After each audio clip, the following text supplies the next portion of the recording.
Hi, friends. Thank you for joining us on Food for Thought. My name is Sunil Chandy, Father Chandy from Christ Episcopal Church, and this is a ministry out of Christ Episcopal Church.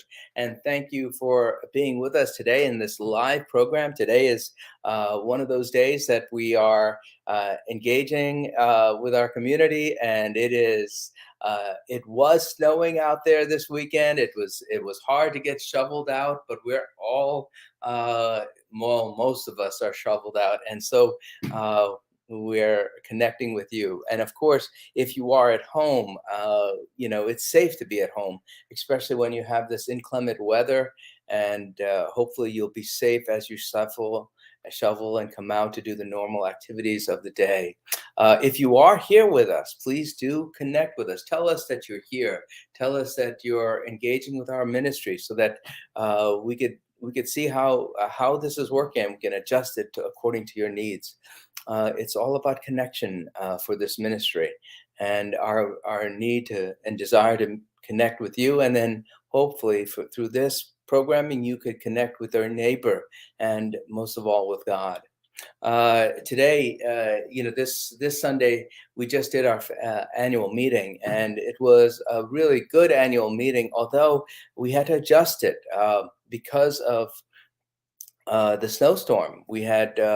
We canceled our Saturday evening service, so we quickly pivoted and did an evening prayer service on Saturday night instead of the Holy Eucharist. We warned everybody about that in our congregation, and we had some really nice viewership, and people were praying with us online.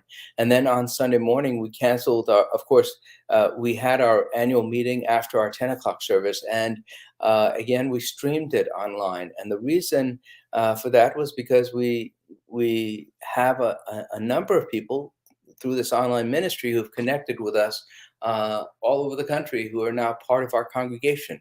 And so we kind of did that, streaming it for those folks. But then with the snowstorm, it actually worked out well for those people who couldn't make it to church. One of the things that I think that's really interesting is that as we have adapted to this particular challenge, which God calls us to adapt, we have found that this adaptation is helping us in many different ways.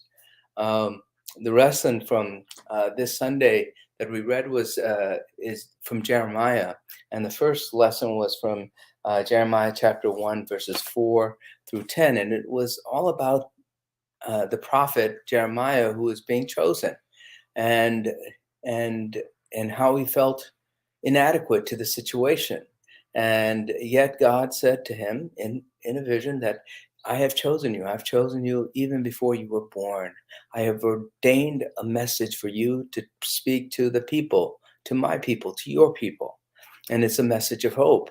And so Jeremiah is a prophet who was lived in one of the most challenging times in Israel's history. It's when Israel was or the nation of Israel, which was broken into two nations, Northern Kingdom and the Southern Kingdom. The Southern Kingdom was being overtaken by Babylon. The Northern Kingdom was already decimated. But in the midst of that great challenge, the best and brightest were taken away and exiled into Babylon. Jeremiah was wondering what to do, and what do I say to these folks who are looking for a word of encouragement and hope? And when other prophets were saying, let's go back to doing things the way we used to do, fight the Babylonians, and be in danger of being destroyed, Jeremiah discerned something different. In chapter 29 of Jeremiah, Jeremiah discerned a vision that basically said to God's people from God that they were called to adapt to the situation. Don't just look at the past, but look at the situation you have before you and adapt, adjust, survive. Not just survive either, thrive. Do what you can to live life fully in this situation. It's a good message for us. We too are adapting all of us, not just Christ Church people, not just us through our technology, but all of us in this world. We have to adapt. We have to look at the reality of what is before us and not just look at the past and say we wish it was that way, but rather engage in what's right in front of us and move forward through it. Incidentally, uh, it is said through the Babylonian exile, as Jeremiah gave this message to the people, they developed a whole new way of looking at themselves. They identified themselves as the Hebrew people, because they understood that God was not just in Israel, but God walked with them all the way into the Babylonia, and through this period, they developed a rich and new philosophy of thinking and being that eventually allowed them to survive not only that 70 years in captivity, but also allowed them to continue to live, to be a vibrant religion of faith in this day and age. And it gave birth to our Christian faith. So God helps us to use the challenges that we have to help us not only survive for the moment, but thrive into the future. Today we have a guest. His name is Corey Fyke, and Corey is the editor at the Westerly Sun.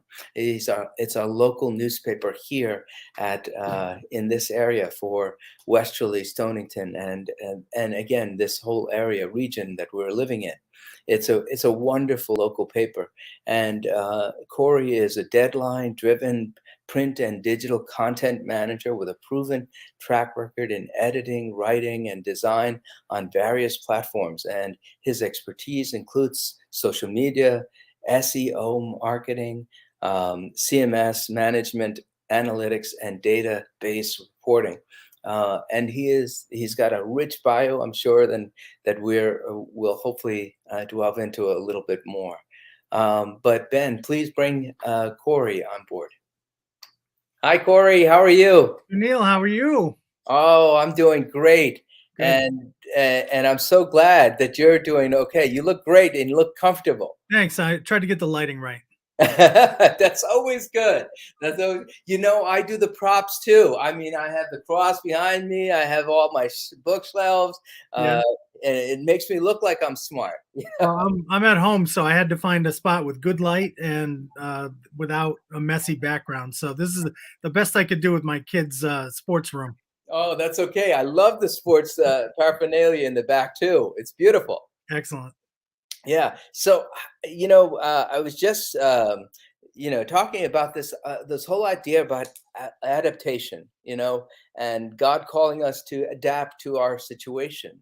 I know that the newspaper business had to adapt, and over the last 20 years, it has, ever since the internet and with the growing media, development of media in a different way than it was, 50 or 20 years ago. How is it that you all are adapting nowadays? Well, adaptation is the name of the game these days, especially with the pandemic. We are doing well. We are, in my opinion, we are adapting just as well as any other newspaper in this time of COVID. Because as you mentioned, the newspaper business has gone through many disruptions in the past 30 years. Um, you know, Certainly the move to digital and online platforms, but also, a lot of newspapers being bought up by hedge funds and corporate interests. We as the Westerly Sun have been a little bit insulated from that, but essentially we are still the same local hometown newspaper that covers everything of interest, we think, to the community. And I think that's the beauty of the Westerly Sun. I mean, I enjoy it, and I know that all of my friends enjoy it. We in our church we read it, and then we have you know because it's so concentrated on the local news, and it's our way of keeping up to date with everything. Right. Yeah, I would love to be more expansive in what we cover, but you're right. That's what our credo is to cover the, with whatever resources we have, cover the most local news possible. We really think of it from the inside out, and we do have ambitions of covering more regional topics or doing series. But right now, in the time of the coronavirus, I'm proud of what we've done, and our focus is always on the local art scene, on the local faith scene, on the local municipal scene, and that's really, I think, what our readers need and want. Yeah, no, definitely. I mean, I think, and you all do. I mean, the colorful pictures, Harold Hanka's gorgeous pictures of this region, and it's just beautiful. Well, you mentioned that, and I will put Harold retired from full time work, but he still shoots some pictures for us. And Tim Martin, the new chief photographer, is a wonderful photographer in his own right. So we've been very lucky in a region that, uh, I mean, you just can't say enough about the natural beauty that we take for granted every day in this region.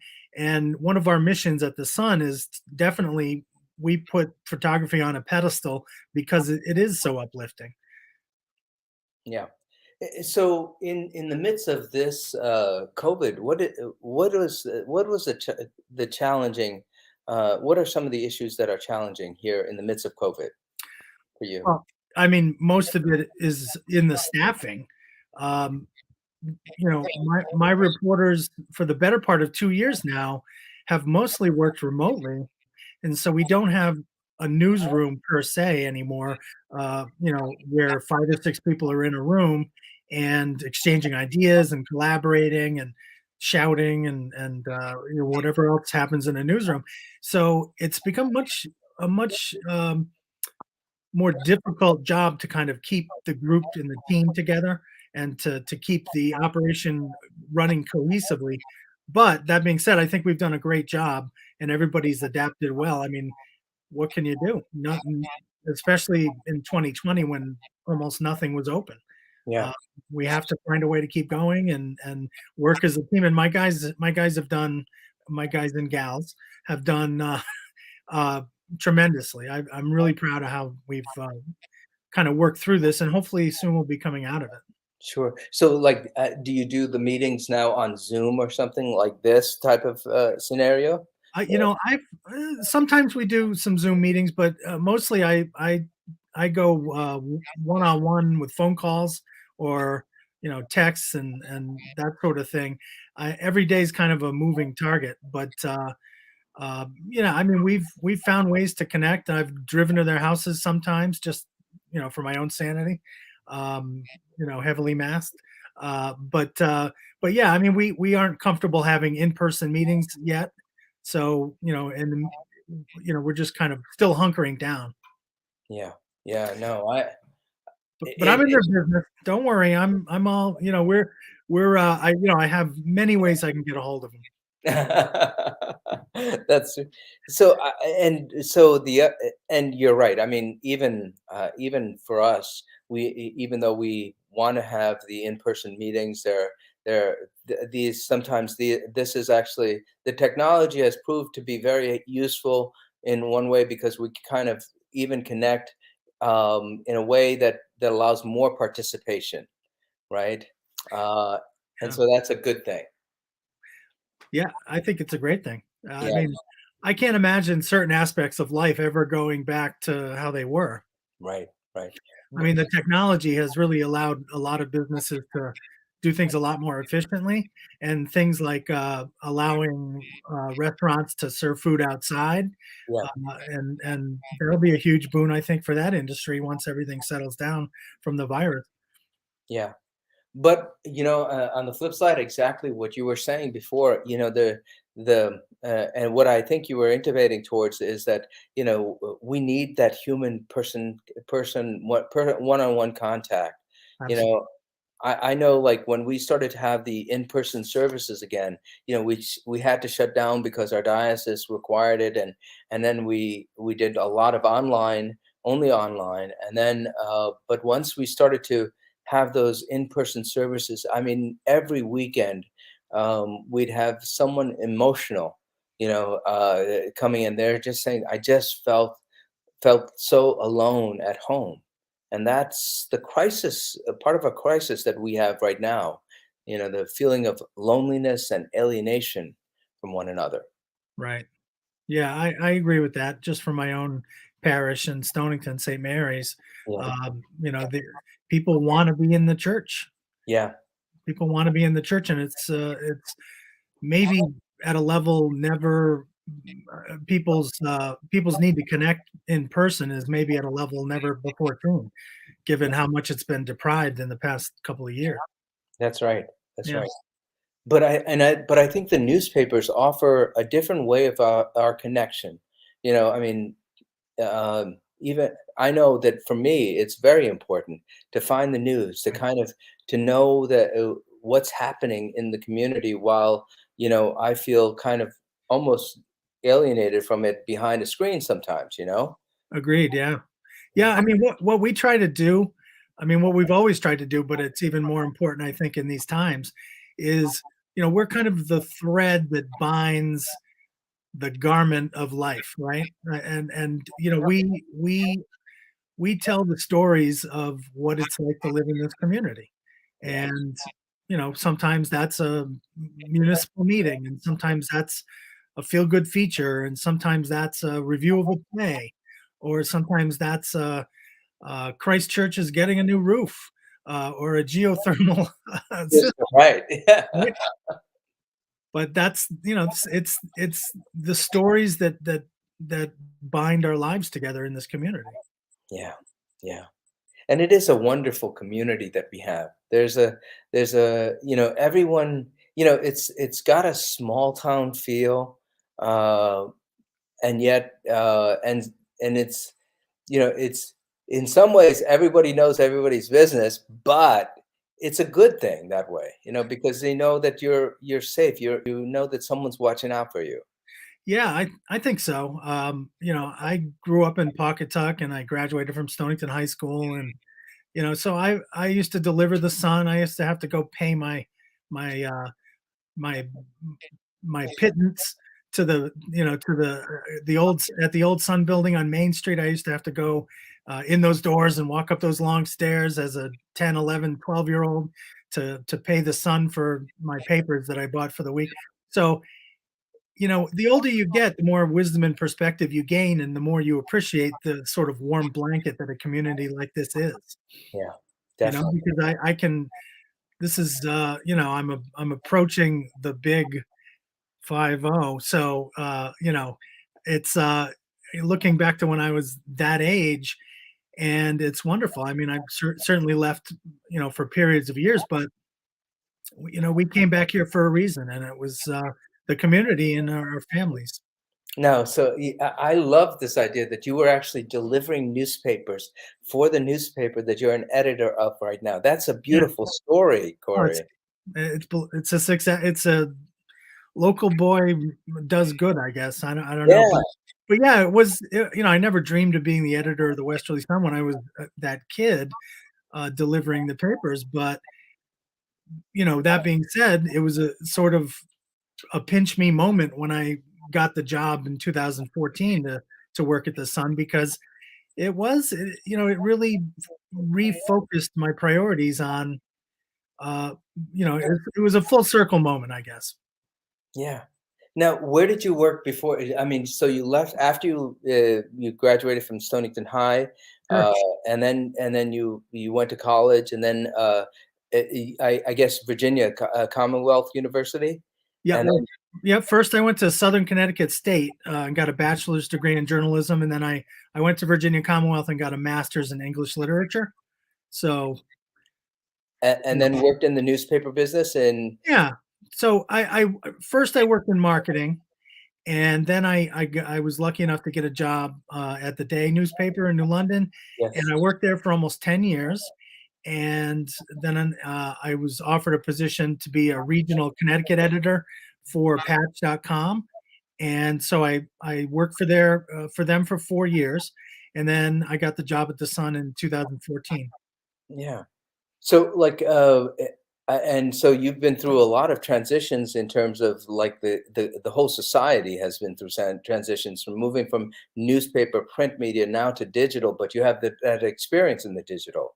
Yes, right. Yep, So, yep. what's the difference in mindset now that you have than maybe than in the environment of the newspapers than 20 years ago? Well, everything now is get it up online first. And I think in some of the markets that have a lot of competition, I think that is bad because I think you get a lot of bad first reports because people are racing to get it out. Fortunately, in Westerly, Stonington, I mean, there's competition, but not a ton. If the Misquamicut Business Association has to postpone their luau.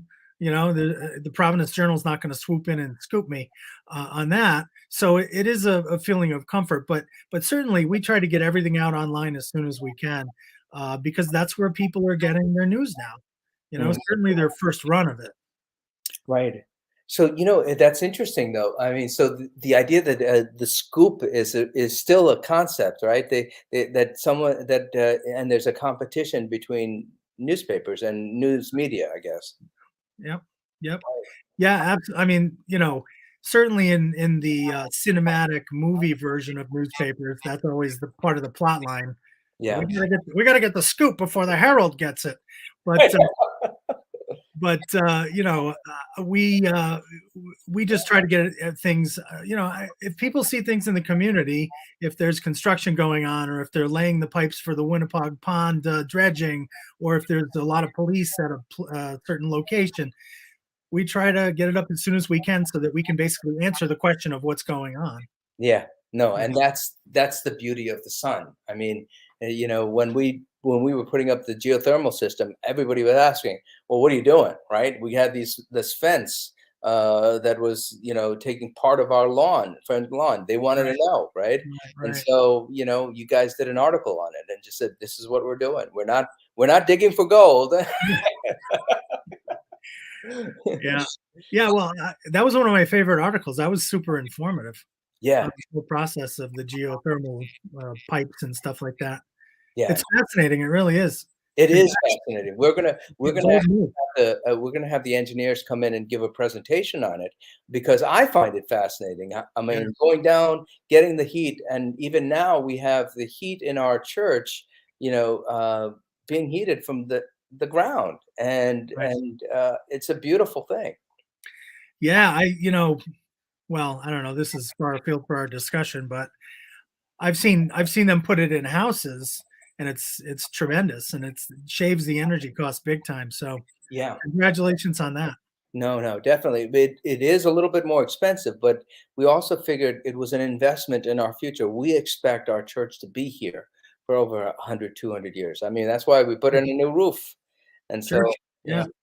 yeah, So, but yeah, that type of, because everybody wants to know in our community. They want to know what's happening. They want to keep up on things. And so the sun actually helps us in providing that those answers. So, I mean, in terms of, keeping your own attitude of, focused on hopeful and, the future, how do you do it? Corey, I mean, you seem to be really well adjusted. I mean, listen, 50 is not a bad thing to go through. I mean, I'm past that. 50 is the new 40, I would 20, say. 20. 20, 20, 20. Well, I tell you what, I have a great family and a great support system, and, that kinda refreshes me every day. It is tough sometimes, it's, times like a hurricane or a snowstorm, and I'm worried if the power's gonna go out and we can get the paper out. Those are stressful, but, I think through the pandemic, I've just tried to breathe and take a long view and really focus, I guess I'm not really overtly focusing, but I'm sort of subconsciously uh, metering my mental health, and my mental wellness, prioritizing, I guess, is a better word for that. Um, I just try to take a little bit of an air hole out of every day, and have an air pocket where I can just get out of my own head. So I think that's really important, and I think I'm I'm blessed and grateful that I can do that. And I know there's a lot of people who haven't been able to do that for whatever reason, and it's hard. I mean, this has been a hard 2 years, but that's how I deal with it, is just constantly making a conscientious attempt to recognize and to acknowledge that I need to create some air holes in my schedule so that I'm just not going 24/7, 365. Yeah, I think that's a beautiful way of handling the challenging times. I mean, knowing and so embedded in even, taking these moments and breaks to just breathe, to center oneself, Right, acknowledges that this is challenging. What we're going through is challenging. right. And the other day we had this annual meeting on Sunday, actually, and you know it's all new to us. I mean, we had the snowstorm, and then on top of that, the pandemic, right? And and I said to the congregation, it's kind of like, yes, ideally, we want everyone to be here, everyone connected, everyone and everything working perfectly. But the fact of the matter is, we're flying an airplane that we're building along the way, That's a good way to put it. and Oh, so just acknowledging that it is a challenging moment and we're just doing the best we can and taking that breath and just I think that's a beautiful thing. And then I love the second part that you said, that you were grateful, grateful to be alive, grateful to be this editor of this newspaper that you were once delivering as a young boy. I mean, that's beautiful. yeah, now I get all the calls for bad deliveries. Uh, Well, be careful what you wish for. that's right. Uh, Well, I could always flip that too. I could say, "Hey, look, people want the newspaper." yeah, no, it's a good thing. Believe me, I've hand delivered copies that haven't, that have been delivery screw ups. I've hand delivered to people before, several times actually. Yeah. People who didn't have reliable transportation, couldn't come to the office to pick up another copy. And I see that as part of my role as a steward of what began long time ago in 1893 as the Udder Company. Actually, before that, the Udder Company was in existence. But that's it's a legacy and it's a responsibility, and I'm proud to do it. Amen. And I'm so glad that you're here doing it for us, Corey. God bless you. God bless your family, and thank you for taking the time to just spend with us here and with Anytime, yeah. And come anytime. again. We'd love to. I'd love to have you come again, and we'll have another topic that you're interested in. Sure. All right. Well, Great. God bless you, and keep safe. Okay. All right. Thank you. All right. Friends, that's Corey Fyke. He is the editor at the Westerly Sun, our local newspaper, in an outstanding local newspaper. And I hope that those of you who don't have access to the newspaper, uh, think about ways to get it, especially as you are trying to find out local news here in Westerly and Stonington and this region. Uh, our time is now coming to an end, and so as is our normal routine, let's end with a prayer. And this is a prayer written by Bishop Thomas Brown of Maine. The Lord be with you. Let us pray. Jesus Christ, who traveled through towns and villages, curing every disease and illness, at your command the sick were made well. Come to our aid now in the midst of the global spread of the coronavirus. Heal those who are sick with the virus. May they regain their strength and health through quality medical care. Heal us from our fear, which prevents nations from working together and neighbors from helping one another. Be present with those in authority who are making hard decisions. Support the medical professionals, emergency responders, counselors, and our caregivers. We ask this all in your name, Jesus. Amen. Join with me in the Lord's Prayer. Our Father, who art in heaven, hallowed be thy name. Thy kingdom come, thy will be done, on earth as it is in heaven. Give us this day our daily bread. Forgive us our trespasses, as we forgive those who trespass against us. And lead us not into temptation, but deliver us from evil. For thine is the kingdom and the power and the glory, forever and ever. Amen. Friends, go in peace to love and serve God. Adapt to this particular moment. Adapt to embrace the light of God and spread that light. The world needs it right now.